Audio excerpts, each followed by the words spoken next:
আসসালামু আলাইকুম। আমন্ত্রণ জানাচ্ছি জাগো টিভিতে। আপনাদের সাথে আছি আমি মারিয়াম হাবিবা। শুরুতেই জানিয়ে দিব সংবাদ শিরোনাম। ইরানের 5 ধাপের যুদ্ধ পরিকল্পনায় ধসে যাবে যুক্তরাষ্ট্র ইসরায়েল। যুক্তরাষ্ট্রকে হারানোর কৌশল জানালেন দেশটিরই এক অধ্যাপক। মার্কিন জাহাজে সম্ভাব্য হামলার প্রস্তুতি নিচ্ছে হুতি। বজরং জঙ্গিদের হাত থেকে মুসলিম ব্যবসায়ীকে রক্ষা, সেই দীপককে 2 লাখ টাকা পুরস্কার দিলেন ঝাড়খণ্ডের মুখ্যমন্ত্রী ইরফান। হামলা হলে মধ্যপ্রাচ্যের সব মার্কিন ঘাঁটিতে পাল্টা আঘাতের হুঁশিয়ারি ইরানের। গোপনে পারমাণবিক অস্ত্রের পরীক্ষা চীনের, গুরুতর অভিযোগ যুক্তরাষ্ট্রের। শুনছিলেন সংবাদ শিরোনাম, এবার বিস্তারিত। ইরানের 5 ধাপের যুদ্ধ পরিকল্পনায় ধসে যাবে যুক্তরাষ্ট্র ইসরায়েল। ইরান এখন আর শুরুতেই হেরে যেতে রাজি নয়। বৈরুতের সাথে পাঞ্জা লড়ে বিশ্ব দরবারে বাজিমাত করতে চায় আয়াতুল্লাহ আলী খামেনির দল। কেবল মুখের গর্জন নয়, পোক্ত পরিকল্পনা আর শক্ত হাত দিয়ে আমেরিকার মতো বৈশ্বিক শক্তিকে মোকাবেলা করতে চায় ইরান।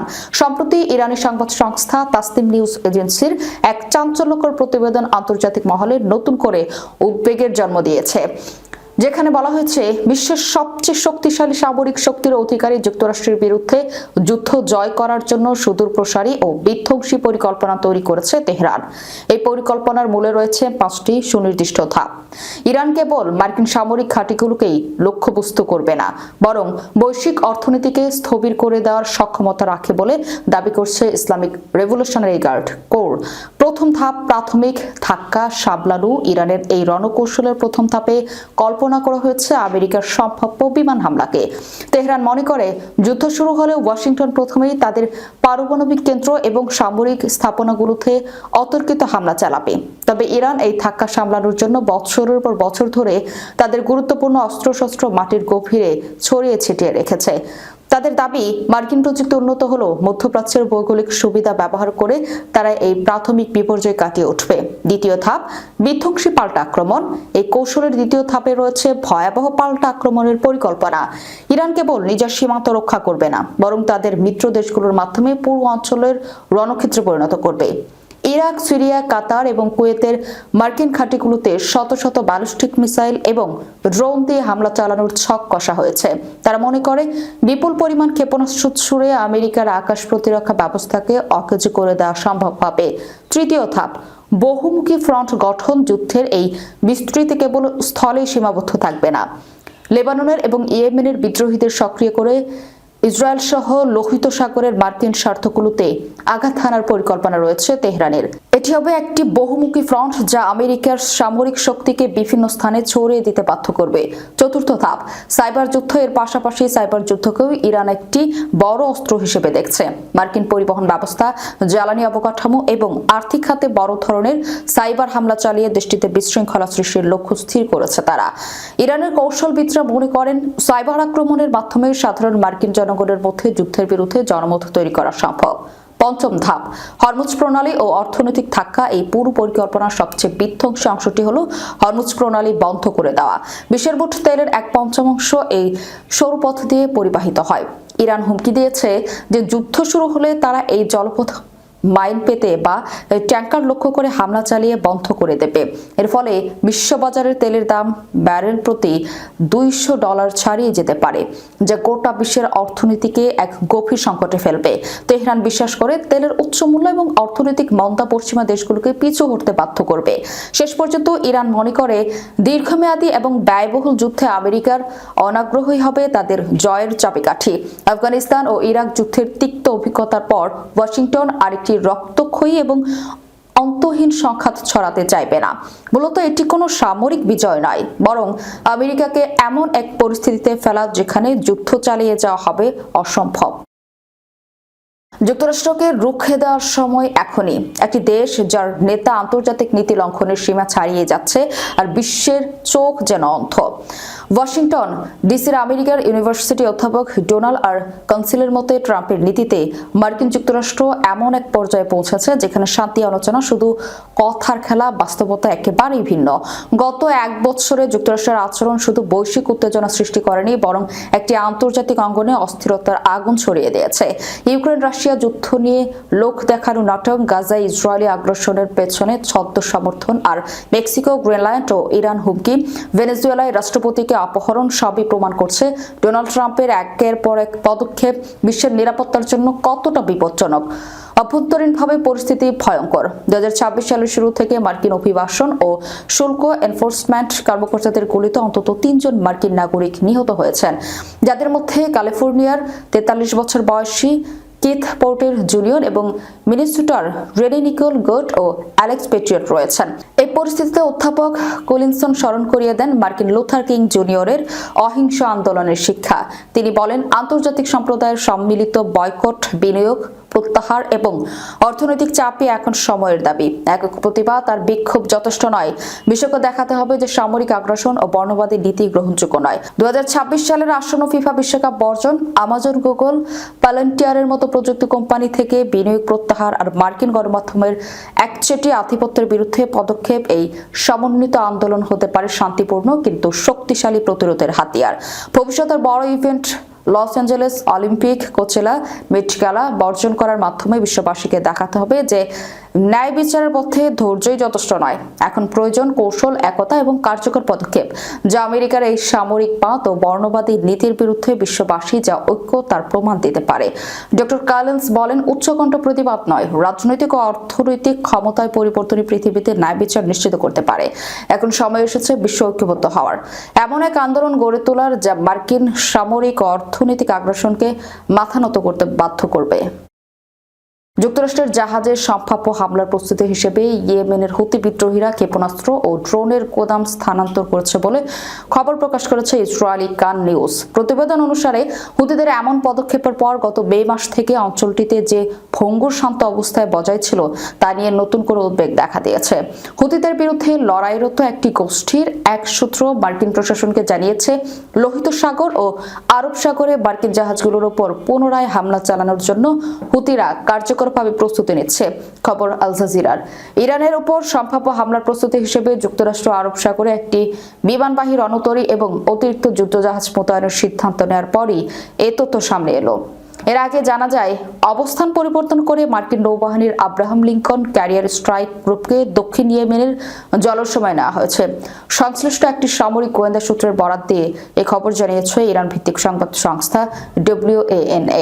সূত্রের মতে, একাধিক ডেস্ট্রয়ার ও একটি সহায়ক সাবমেরিন সহ যুক্তরাষ্ট্রের এই বহরটি বর্তমানে ইয়েমেনের সেকুত্রা দ্বীপের পূর্বে এডেন উপসাগরের কাছে মোতায়েন রয়েছে। সেই হিসাবে বহরটি ইরানের দক্ষিণ পূর্বাঞ্চলীয় বন্দর চাবাহর থেকে আনুমানিক 1400 কিলোমিটার দূরে অবস্থান করছে, যা আগের তুলনায় ইরানের উপকূলীয় জলসীমা থেকে আরো বেশি দূরত্ব নির্দেশন করে। ইরানি কর্মকর্তারা যখন ওই অঞ্চলে যুক্তরাষ্ট্রের সামরিক তৎপরতা বৃদ্ধি নিয়ে সতর্ক বার্তা দিচ্ছেন, তখনই যুদ্ধজাহাজের অবস্থান পরিবর্তনের খবর এলো। তবে এ বিষয়ে বিস্তারিত আর কিছু জানা যায়নি। মার্কিন কর্তৃপক্ষ এ বিষয়ে আনুষ্ঠানিকভাবে কোনো তথ্য দেয়নি। বজরং জঙ্গিদের হাত থেকে মুসলিম ব্যবসায়ীকে রক্ষা, সেই দীপককে 2 লাখ টাকা পুরস্কার দিলেন ঝাড়খণ্ডের মন্ত্রী ইরফান। উত্তরাখণ্ডের জিম ট্রেনার দীপক আক্কি কুমারের সাহসিকতার ভূয়সী প্রশংসা করেছেন ঝাড়খণ্ডের স্বাস্থ্যমন্ত্রী ডক্টর ইরফান আনসারি। চরমপন্থী সংগঠন বজরং দলের সদস্যদের হামলার হাত থেকে এক মুসলিম দোকানদারকে রক্ষা করায় দীপককে এই সম্মান জানানো হয়েছে। দীপকের এই বীরত্বের স্বীকৃতি স্বরূপ ডক্টর আনসারি আগামী 4 মাসে নিজের বেতন থেকে 2 লাখ টাকা ব্যক্তিগতভাবে পুরস্কার দেওয়ার ঘোষণা করেছেন। দেশে ছড়িয়ে পড়া বিদেশের বিষয়ের বিরুদ্ধে দীপকের এই পদক্ষেপকে একটি শক্তিশালী প্রতিবাদ হিসেবে বর্ণনা করে মন্ত্রী বলেন, যখন আমাদের বিভক্ত করার চেষ্টা অবিরাম চলছে, তখন দীপক ভ্রাতৃত্ব, ভালোবাসা এবং মানবতার যে উদাহরণ সৃষ্টি করেছেন তা পুরো দেশকে থামতে এবং ভাবতে বাধ্য করেছে। তিনি আরো যোগ করেন যে পুরস্কারের পরিমাণ সামান্য হতে পারে, তবে এটি দীপকের সাহসের প্রতি একটি আন্তরিক অভিবাদন এবং তার মনোবল বাড়ানোর একটি প্রচেষ্টা। তিনি বলেন, এটি একটি স্পষ্ট বার্তা দেয়, হিন্দুস্তানের আত্মা ঘৃণা নয় বরং ভালোবাসা। হামলাকারীদের মোকাবিলা করার সময় দীপক নিজেকে মোহাম্মদ দীপক হিসেবে পরিচয় দেওয়ার বিষয়টি প্রতীকী তাৎপর্য তুলে ধরেন ডক্টর আনসারি। তিনি বলেন, আমি দীপক মোহাম্মদ ঘোষণা করে তিনি এই দেশের প্রকৃত সৌন্দর্য তুলে ধরেছেন এবং যারা ঘৃণার রাজনীতি করে তাদের মুখে সজোরে চপেটাঘাত করেছেন। মন্ত্রী দীপকের এই সাহসিকতাকে ভারতের স্বাধীনতার প্রকৃত চেতনার পুনর্জাগরণের সাথে তুলনা করেন এবং ব্রিটিশ আমলের বিভাজনের মানসিকতার বৈপরীত্য তুলে ধরেন। তিনি বলেন, আমাদের লড়াই কোনো দেশবাসীর সাথে নয়, বরং ব্রিটিশ আমলের সেই বিভাজনের বিষয়ে বিরুদ্ধে। ডক্টর আনসারি আরও ঘোষণা করেন যে দীপককে আনুষ্ঠানিকভাবে ঝাড়খণ্ডে আমন্ত্রণ জানানো হবে এবং সেখানে তিনি তাকে ব্যক্তিগতভাবে সম্মাননা জানাবেন। মন্ত্রী বলেন, দীপকের কাজ প্রমাণ করে যে ঘৃণা নয়, ভালোবাসাই সর্বদা জয়ী হয়। একজন প্রকৃত ভারতীয় রক্তে ঘৃণা নয়, ভালোবাসা প্রবাহিত হয়। দীপকের এই সাহস আগামী প্রজন্মকে অনুপ্রাণিত করবে। ইরানের পররাষ্ট্রমন্ত্রী আব্বাস আরাগচি বলেছেন, যুক্তরাষ্ট্র যদি ইরানের ভূখণ্ডে হামলা চালায় তাহলে ইরান ওই অঞ্চলে থাকা মার্কিন সামরিক ঘাঁটিগুলোকে লক্ষ্যবস্তু করবে। শনিবার আল জাজিরাকে এক সাক্ষাৎকারে তিনি কথা বলেন। সাক্ষাৎকারের অংশবিশেষ তার সরকারি টেলিগ্রাম চ্যানেলে প্রকাশ করা হয়। আরাগচি বলেন, যুক্তরাষ্ট্র যদি আমাদের উপর হামলা চালায় তাহলে আমরা আমেরিকার মূল ভূখণ্ডে হামলা করব না, তবে আমরা এই অঞ্চলে তাদের ঘাঁটিগুলোতে আঘাত হানব। এদিকে মার্কিন প্রেসিডেন্ট ডোনাল্ড ট্রাম্প বলেছেন, ইরান নিয়ে খুব ভালো আলোচনা হয়েছে। ওমানে দুপক্ষের পরোক্ষ আলোচনার পর প্রেসিডেন্ট ট্রাম্প শুক্রবার বলেন, ইরান নিয়ে খুব ভালো আলোচনা করেছে ওয়াশিংটন, যা উত্তেজনা বৃদ্ধি এড়াতে পারবে। ট্রাম্প ফ্লোরিডায় মার এ লাগো রিসোর্টে যাওয়ার পথে এয়ারফোর্স ওয়ানের সাংবাদিকদের বলেন, ইরানের বিষয়ে আমাদের খুব ভালো আলোচনা হয়েছে। ইরান মনে হচ্ছে একটি চুক্তি করতে চায়। তিনি আরো বলেন, আমরা আগামী সপ্তাহের প্রথম দিকে আবারও দেখা করতে যাচ্ছি। এর আগে ট্রাম্প বলেছিলেন, আমরা গত বছর ইরানের বিরুদ্ধে মিডনাইট হ্যামার অভিযান চালিয়েছিলাম। আমার মনে হয় তারা এমন কিছুর মুখোমুখি আর হতে চায় না। গত বছরের জুনে চালানো ওই অভিযানে যুক্তরাষ্ট্রের বিমান ও নৌবাহিনী যৌথভাবে ইরানের 3টি পারমাণবিক স্থাপনায় হামলা চালিয়েছিল। এর আগে ইরানের পররাষ্ট্রমন্ত্রী আব্বাস আরাগচি জানিয়েছেন, ওমানে অনুষ্ঠিত হওয়া আলোচনায় ইতিবাচক এবং এই ধারা অব্যাহত থাকলে ইরান ও যুক্তরাষ্ট্রের মধ্যে পারমাণবিক আলোচনা নিয়ে একটি ইতিবাচক কাঠামোতে পৌঁছানো সম্ভব হতে পারে।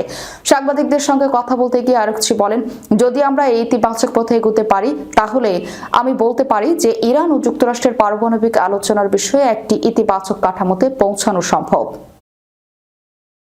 চীনে গোপনে পারমাণবিক বিস্ফোরণের পরীক্ষা, গুরুতর অভিযোগ যুক্তরাষ্ট্রের। যুক্তরাষ্ট্র শুক্রবার চীনের বিরুদ্ধে গোপনে পারমাণবিক বিস্ফোরণ পরীক্ষা চালানো এবং অত্যন্ত উচ্চ ক্ষমতার নতুন পরীক্ষা প্রস্তুতির অভিযোগ তুলেছে। ওয়াশিংটনের ভাষ্য অনুযায়ী এসব কর্মকাণ্ড আন্তর্জাতিক পারমাণবিক পরীক্ষা নিষেধাজ্ঞা লঙ্ঘনের শামিল। জেনেভায় অনুষ্ঠিত ইউএন কনফারেন্স অন ডিসআরমামেন্ট অস্ত্র নিয়ন্ত্রণ বিষয়ক যুক্তরাষ্ট্র পররাষ্ট্র দপ্তরের আন্ডার সেক্রেটারি থমাস ডিন্যানো বলেন, আজ আমি প্রকাশ করতে পারি যে যুক্তরাষ্ট্র সরকার অবগত আছে যে পারমাণবিক বিস্ফোরণ পরীক্ষা চালিয়েছে, যার মধ্যে কয়েকশো টন ক্ষমতার পরীক্ষার প্রস্তুতি অন্তর্ভুক্ত।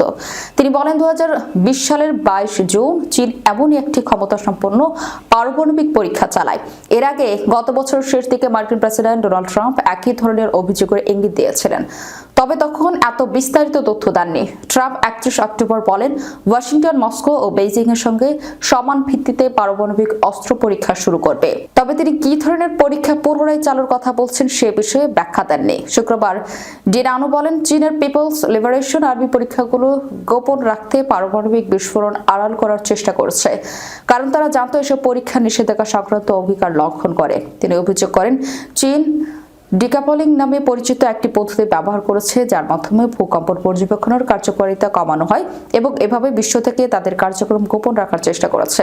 ডিন্যানোর এসব মন্তব্য আসে এমন এক সময় যখন তিনি রাশিয়া ও চীনের সঙ্গে ত্রিপক্ষীয় আলোচনার আহ্বান জানিয়ে যুক্তরাষ্ট্রের একটি নতুন পরিকল্পনা উপস্থাপন করেন। চীন ইতিমধ্যেই জানিয়েছে এই পর্যায়ে তারা নিরস্ত্রীকরণ আলোচনায় যোগ দেবে না। যাওয়ার আগে শিরোনামগুলো জানিয়ে দেব আরো একবার। ইরানের 5 ধাপের যুদ্ধ পরিকল্পনায় ধসে যাবে যুক্তরাষ্ট্র ইসরায়েল। যুক্তরাষ্ট্রকে হারানোর কৌশল জানালেন দেশটিরই এক অধ্যাপক। মার্কিন জাহাজে সম্ভাব্য হামলার প্রস্তুতি নিচ্ছে হুতি। বজরং জঙ্গিদের হাত থেকে মুসলিম ব্যবসায়ীকে রক্ষা, সেই দীপককে 2 লাখ টাকা পুরস্কার দিলেন ঝাড়খণ্ডের মুখ্যমন্ত্রী ইরফান। হামলা হলে মধ্যপ্রাচ্যের সব মার্কিন ঘাঁটিতে পাল্টা আঘাতের হুঁশিয়ারি ইরানের। গোপনে পারমাণবিক অস্ত্রের পরীক্ষা চীনের, গুরুতর অভিযোগ যুক্তরাষ্ট্রের। এ ছিল এখনকার মতো। পরবর্তী সংবাদ দেখার আমন্ত্রণ রইল। ধন্যবাদ সবাইকে। আল্লাহ হাফেজ।